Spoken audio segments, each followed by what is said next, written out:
This episode is sponsored by the illustrated version of the Satanic Verses by Solomon Rushdie. Eat Wells, sugar-free, low-fat fun bars.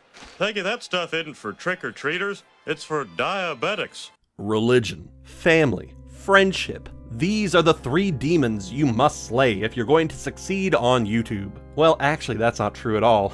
I'm sorry, I've lied to you, my viewers. I've soiled our relationship. Soiled it. If anything, those are the demons that one should embrace to get a ton of views and comments. After all, people love seeing wholesome friendships on YouTube, or, even better than that, they love seeing these same friendships crumble and deteriorate and go into some crazy-ass toxic drama shit. Ugh. Do I like pumpkin? No. Do I respect pumpkin? No. Does pumpkin still need a facelift?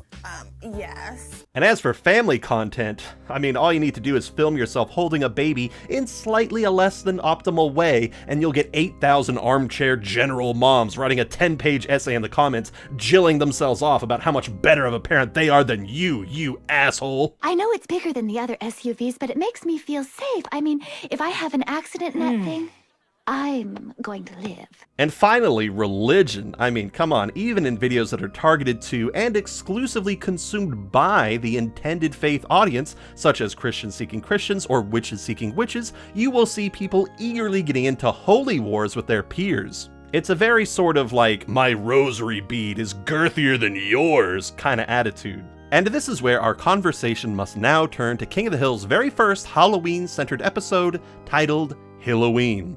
And you know what really sucks? There is only one other Halloween episode after this one in the whole series. That's it. You only get 2. Well, at least officially. We command you to rise and lend us your power. Interloper. What the hell are you people doing? I mean, how crazy is that? They'll do like 100 Thanksgiving and Christmas episodes, but only 2 Halloween ones? Come on! Shame on you, Mike Judge. Shame! Shame on Greg Daniels, too! Oh, don't think I forgot about you. And as is very typical of early King of the Hill, this plot decides to jump into an extremely volatile and emotionally distressing situation. And in this case, we are getting into the very touchy subject of hardcore Christianity versus Halloween. You know, the more I review these early seasons, the more I have come to really appreciate and respect just how confrontational and adversarial King of the Hill was back in its heyday. The writers definitely made a conscious choice to make their first Halloween episode about something that is rather challenging and difficult to talk about. That's your grandpa? Haven't you heard? Our ancestors are monkeys. They did not make this some lighthearted affair, even though they very easily could have. This isn't a thing where Bobby is like nervous about what kind of costume he's going to wear to the school Halloween party, or what kind of candy will make the Hills the most popular house on the block. No, not at all. They decided to go hard on this. They wanted to make something that would challenge, upset, rile up, and even potentially turn away some of the viewing audience. I guess the old saying is true. Sex kills. And they managed to do this by creating what I would consider to be the most realistic and fearsome antagonist the show has ever come up with, Miss Junie Harper. Do you see what I'm saying? I'm not sure. Satan be gone! Now you see? Yes. Jumping straight out of the pages of a Stephen King novel, Junie Harper is the sort of hyper-aggressive Christian fundamentalist activist that tends to spearhead the most single-minded campaigns of terror ever. And worst of all, she is extremely effective. She uses fear-mongering and borderline violent rhetoric to influence political spheres and create actual policies. In a way, she's actually the perfect Halloween monster for us to break down, for what could be scarier than someone who is willing to lead a holy crusade and use misinformed propaganda to coerce children into signing oaths of allegiance? Hey, everybody, listen up. Bobby Hill has joined the Hallelujah Club. Hallelujah, Bobby! Can I have another brownie? Junie Harper is the kind of extremist that makes average people of faith, like the Hill family, who have their own private religious and spiritual beliefs that do influence their lives but don't dominate every moment of their existence, extremely uncomfortable. And obviously, beyond Christianity, I think most groups, whether they be fan groups or whatever, have these extreme fringes that make the majority look really bad. Gamers have them, anime fans have them, sports fans have them, and Disney fans have a ton of them. But of course, none of those groups have as much historical baggage as the Christian fanatics, But, thankfully, that history does serve to heighten Junie Harper's monstrous presence and make her feel like a tangible threat. This plot would not be nearly as effective if Junie Harper were trying to stomp down Halloween just so it wouldn't interrupt the big football game. Go Cowboys, am I right? Plus, let's be real here, there are definitely certain sects of Christianity in real life who do consider Halloween to be a truly evil event, so we're working with a lot of layering here, to say the least. I'm scared, Luanne. I can't help you, Bobby, but I know who can. Mrs. Junie Harper. And before we start, let me be perfectly clear by saying that I do not have a problem with people's privately held beliefs. Your faith, or lack of faith, is entirely your own business, and I would never presume to put my nose in your business. And just to demonstrate how even-handed I am here, let me just criticize a bunch of people really quick. First of all, Christians, y'all drink too much bloody wine, and somehow you stumbled into making your biggest antagonist into the most kick-ass rock star ever. Muslims have a prophet who's apparently very unphotogenic. Buddhists have Khan. Scientologists somehow can't afford a dictionary and don't realize they're misusing the word science. And atheists, despite realizing that they only have a finite time in the universe and will only be alive for a few short decades, often decide to waste their lives by arguing for the existence of nothing. Brilliant. So yes, jokes and criticisms aside, I will never try to seriously convince someone of anything, mostly because I've got too much going on in my life to worry about what other people think, and because I really just don't think it's right to convert people, regardless of who's doing it and for whatever reason. My only issue with religious discussions is when other people try to get in my face when I'm just minding my own business and try to move me in one particular direction or the other. You do that, even in a kind-hearted and sympathetic way, and I'll start getting spicy with you. Just saying, it's real fun for me. Ugh. You know, I'm suddenly reminded of a Bible quote. Do unto others. So with all of those terms and conditions applied, let us finally jump into the episode and see how much of a Satanist Hank really is. It opens with this fantastic setting. It so sets the mood. It's got this, perfect, amazing John Carpenter-esque musical arrangement in the background. It's got these shadowy figures moving around, and look, somebody is tracing an outline around a seemingly, dead body. Well, we think that until we see what's really going on. Okay, Dale, hop on up. I don't know. Looks like he died with his tongue sticking out. Let me try again. I can look deader. Beyond Bill's amazing prosthetic and Boomhauer's delightfully dorky Urkel socks, I adore everything that's going on in this garage. All the decorations and the lighting and everything just set the perfect late autumn mood that is cozy beyond belief. This is when we learn that Hank has been asked by Bobby's school to design the decorations for their upcoming haunted house, and I really appreciate how seriously Hank is taking his role as the decorator. I have a lot of love for practical effects in horror movies, and Hank and his friends are definitely going above and beyond here, which just makes me wish they had more opportunities to use their craft knowledge in this area. Hank could easily be the next Tom Savini if he allowed himself to grow in this direction. Looks like a couple of emeralds.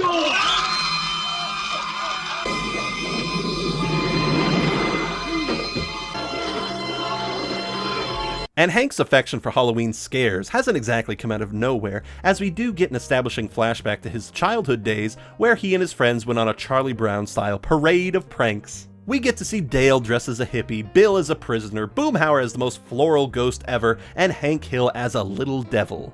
Wait a minute, devil, could this be a hint? My goodness, is this some sort of subtlety here? I actually think that Greg Daniels, the satanic counterpart to Mike Judd's divine status, may be placing some clues for us to find.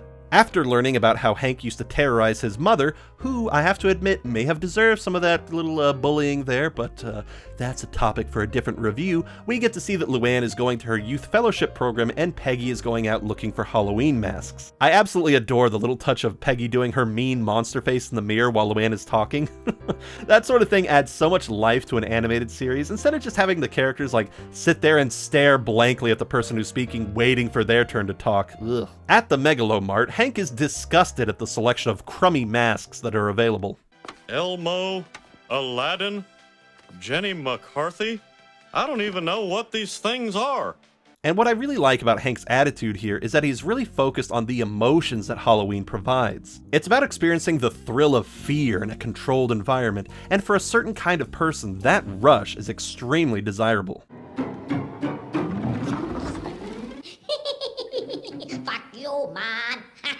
But if you're not the kind of person who finds enjoyment in being afraid, then it can seem downright stupid that someone would willingly put themselves through these harrowing experiences. Now, I don't know about you guys, but I always find myself just a little disappointed in someone when they say stuff like, "Oh, I don't watch scary movies. I hate being afraid. Who would do that?" Ugh.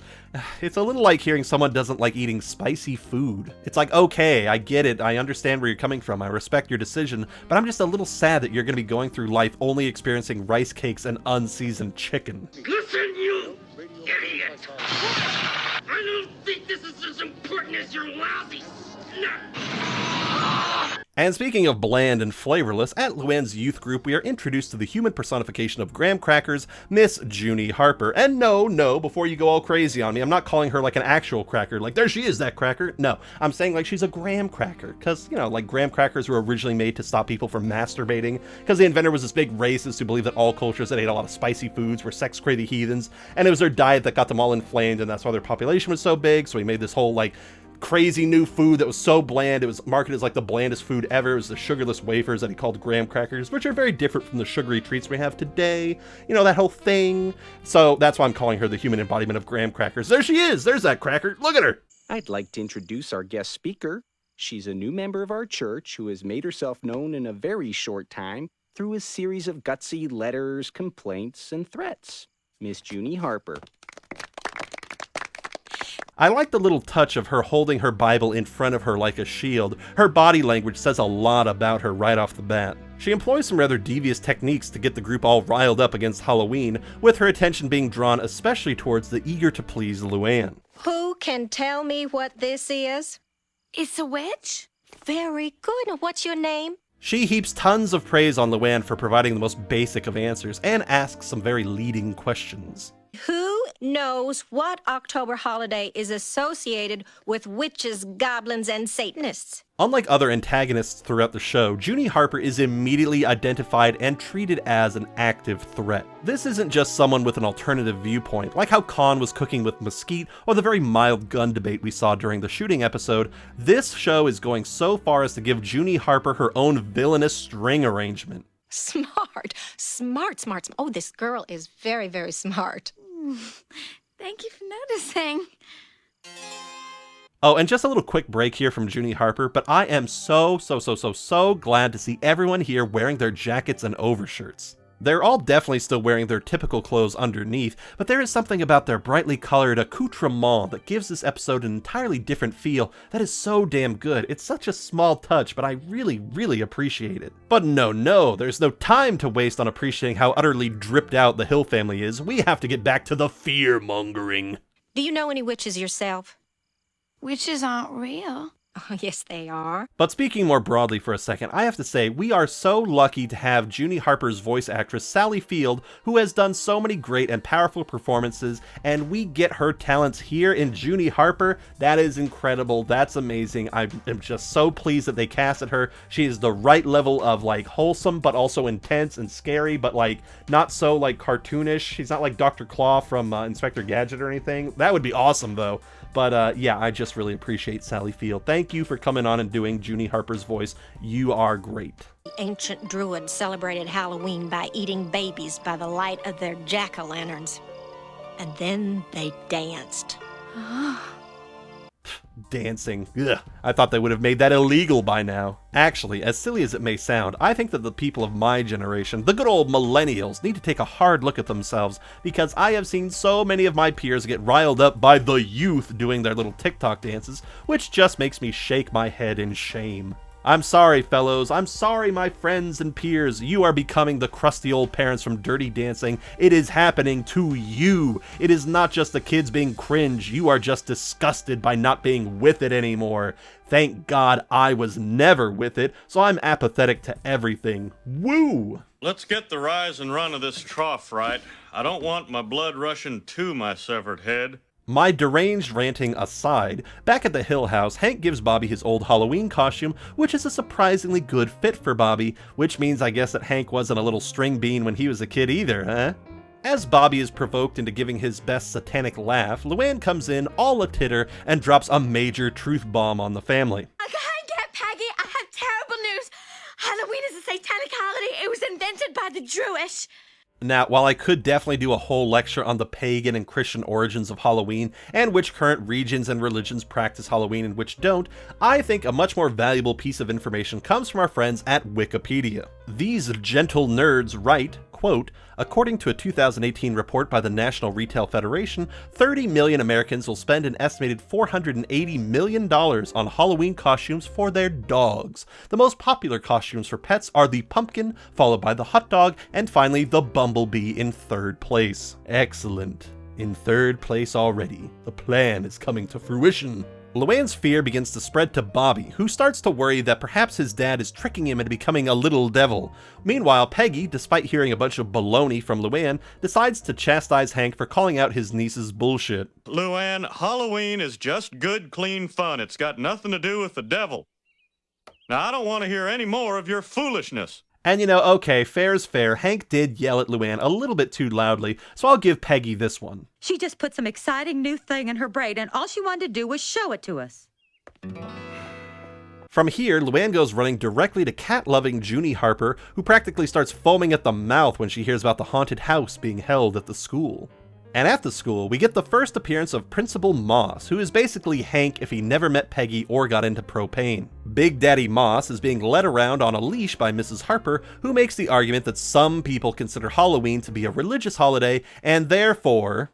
Apparently some people consider Halloween a religious holiday. So? So our Constitution guarantees a separation of church and state?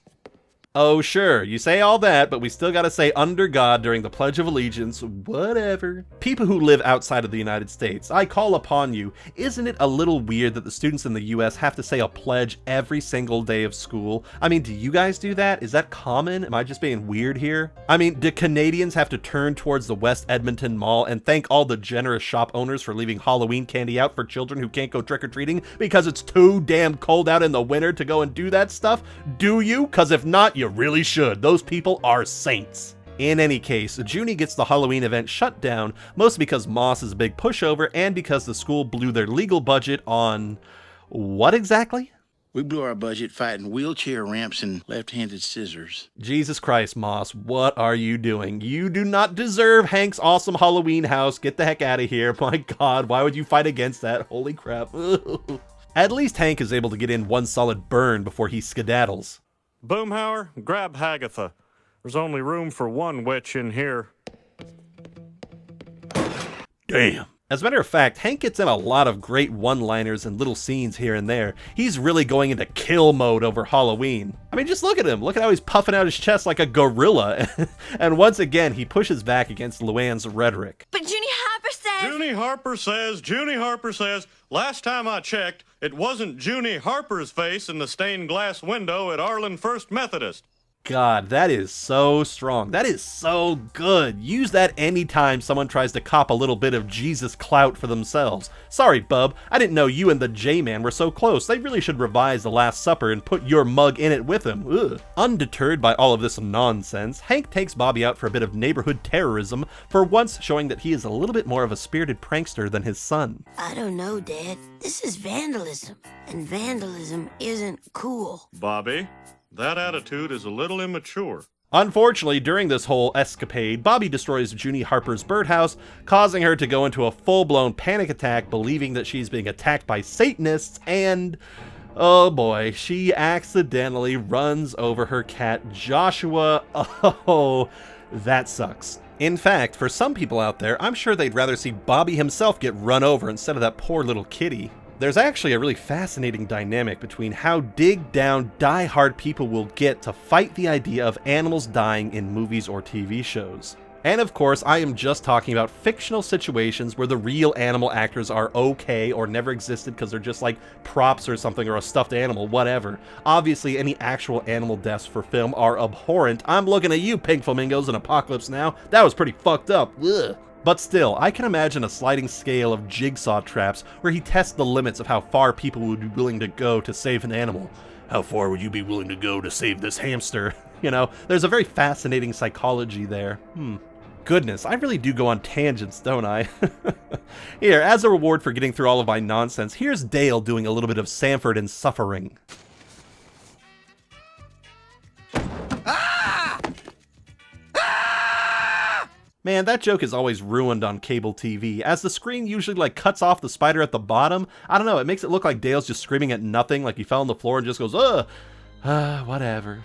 Having seen Bobby's face, Junie Harper correctly identifies him and gets the cops involved, and we get to see ever deeper into her dick-measuring competition, where if you can't meet up to her standards, then you are not only a failed Christian, but in her words, his antisocial behavior is the result of your whole family's anti-Christian values. Is it weird to say that I think Junie Harper is how Peggy Hill haters see Peggy all the time? Because if that's the case, then I really get it. Like, she sucks. But come on, let's live in the real world here for a second. Peggy is a million times better than this lady. You see, look at this.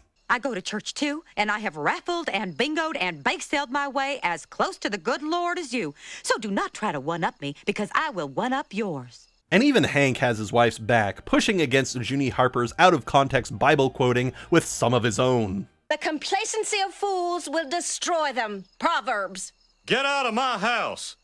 Exodus. Never change, Hank, you magnificent goofball. After doing a little return to the crime scene, in which Hank smugly chuckles to himself, Bobby witnesses the stupidity of these birds and begins to fall into a depression. I'll never use toilet paper in anger again. Seeing an opportunity to bring Bobby into the fold, Luanne comes in and tries to convince the boy that his father is, quote, a Satanist. It's not your fault. It's Uncle Hank's fault. He's a Satanist, Bobby. Man, season 2 really went out of its way to piss all over the corpse of Hank and Luanne's friendship, didn't it? This shit hurts now. It's dead already. Leave it alone. Ugh. Thank goodness we've got some glorious demonization of Hank to set our minds at ease. You're a regular Halloween hellraiser, just like your old man. It's just liver. It's not gonna kill you. Oh, dang.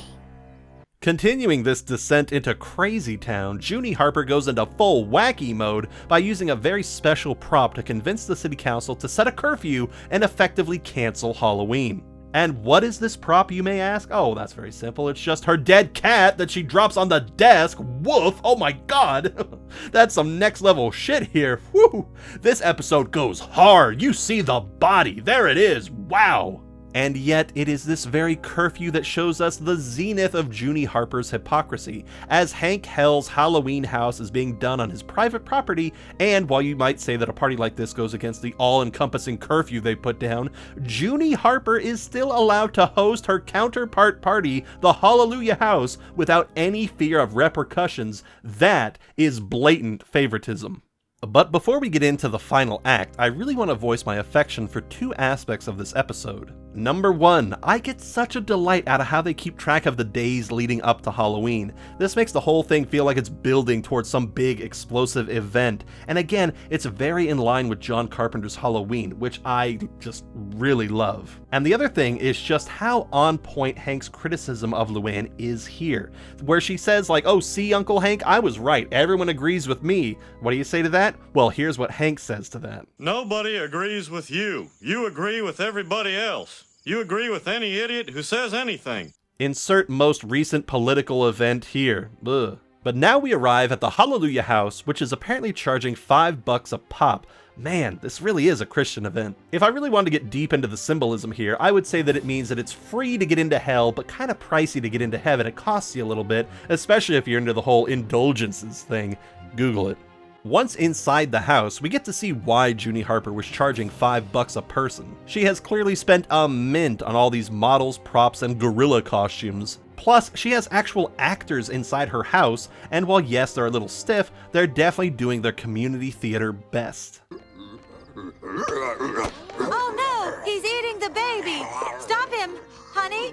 While Bobby is busy getting his halo shined, Peggy comes home and is told by Luanne that she took Bobby to the Hallelujah House because, and I'm going to quote here, quote, I think it's better for a child to receive wholesome impressions from established religious authorities than participate in rituals that are conducted by people who really don't even know that they're pawns of the devil. And after a whole episode of Peggy defending Luanne's point of view and her right to have it, this is where Peggy finally reaches her limit, and in her own kick-ass words, she says, I have taken you into my home, I have sheltered and fed you, but if you step between my husband and his son, I will cast you out like yesterday's garbage. From now on, you leave the parenting to us. We get a magazine about it. And this, ladies and gentlemen, is where the rubber meets the road. The way a family decides to raise their child is entirely up to them, and as long as there isn't any physical abuse or neglect, you can raise your kid however you please, obviously within the confines of the law and trying not to traumatize them as best as you can, please. Ugh. If Hank wants his boy to be a liver-eating devil kid, then that is his prerogative. Of course, if people like Junie Harper had their way, they would expand the definition of neglect to include the phrase spiritual neglect, but there I go making a little straw man argument. But hey, it's Halloween, I think we're all entitled to make at least one straw man, yeah? At least Hank is able to take this news in stride. Luanne took Bobby to Junie Harper's house for an anti-Halloween church party. I came very close to spitting out beer. In a showing of strength, Hank pours himself into his old childhood costume, which, through some form of black magic, he can still fit into. And how appropriate is it that Hank becomes Satan? Because whether you love him or hate him, Satan is definitely the ultimate symbol of rebellion, and this transforms Hank into a symbol for others to rally around, with Boomhauer becoming a mime, Bill turning into Togaman, and Dale becoming his greatest nightmare. Boo! I am a high-priced Washington lobbyist peddling influence. Who wants candy? And while I think it is awesome that the whole neighborhood comes out in support, Luanne also gets out here with her yee-ass haircut and tries to worm her way back into our good graces with a Halloween jingle. I'm sorry, Luanne, but for how shit you've been throughout this whole thing, I'm really not willing to give you a pass here. There is too much ground for you to make up for. Ugh, those tears ain't doing nothing for me. Get out of here. Anyway, Bobby signs his soul away to Junie Harper, but Hank arrives with his Brimstone gang to win back his son. And how does he do this? Through fake gore and promises of candy. Hey, it's what got me. It just tears my heart out. Oh! I'm just keeping an eye out for my son. Oh, mercy, what have I done? But really, it does lead to perhaps the kindest and sweetest way they could have ended this. I don't care about candy. I just want to be with my dad. All right, then. The rest of the kids follow suit, and the neighborhood ends on a rather whimsical note, with the adults and kids coming together in a spirit of innocent fun. Happy Halloween, everyone! Oh my gosh, As for Junie Harper, she is never seen again, which makes me think that the Hallelujah House was actually code for some sort of Kool-Aid party. You know, the whole spaceship to Great Haley's Comet. You know, a fast pass to Disneyland. But yeah, I think she's dead. I think she's dead as hell. After all, the last thing she said was, quote, "more room in heaven for me." I think that's pretty open and shut, as is the question of, is Hank a liver-eating Satanist? Well, he does eat liver, and he did dress up as Satan, so yes, he is. And in fact, I think he and Beelzebubby are going back to Peggy's Pandemonium and will enjoy a big old glass of virgin tears. And if you know anything about how they make virgin olive oil, then I think you've got a pretty good idea of how they get virgin tears.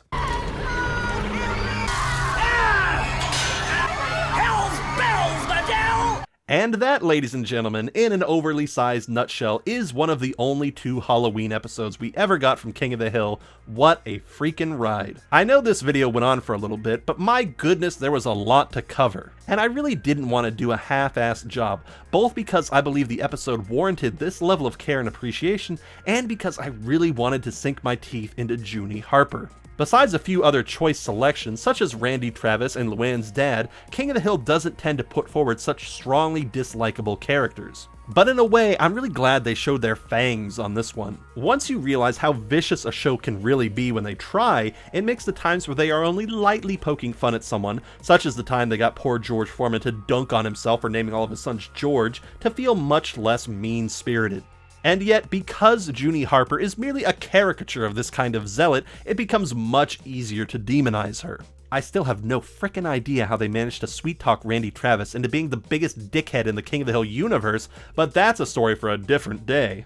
For now, I just have to say that I really wish King of the Hill had been more open to doing other Halloween episodes, as these are some of the most notable ones they ever did. Hell, you know what? I think the Mrs. Wakefield episode, which I actually kind of like, would have worked infinitely better as a straight-up Halloween episode instead of a Christmas episode. That was just such a poor decision for that plot. I don't get why they did that. Ugh. I can just imagine Dale trying his best to frighten old people into dying in his house. It could have been glorious seeing him try to just push them into dying. Oh my god, that would have been awesome. But whatever, maybe they'll fix this whole thing in the upcoming revival. That's my really only wish list item for it. I really want them to do more Halloween episodes, but once again, that is a conversation for a different day. For now, we can say that this episode, titled Halloween, has indeed been reviewed to death. Thanks for watching, and please go out and have a happy Halloween, Christmas, Kwanzaa. You know what? Just have a happy Monday, okay? That's enough for me. Bye.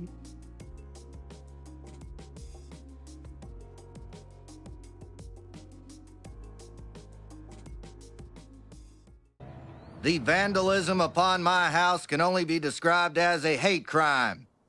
Somebody hates me. Let the record show that somebody hates Dale Gribble.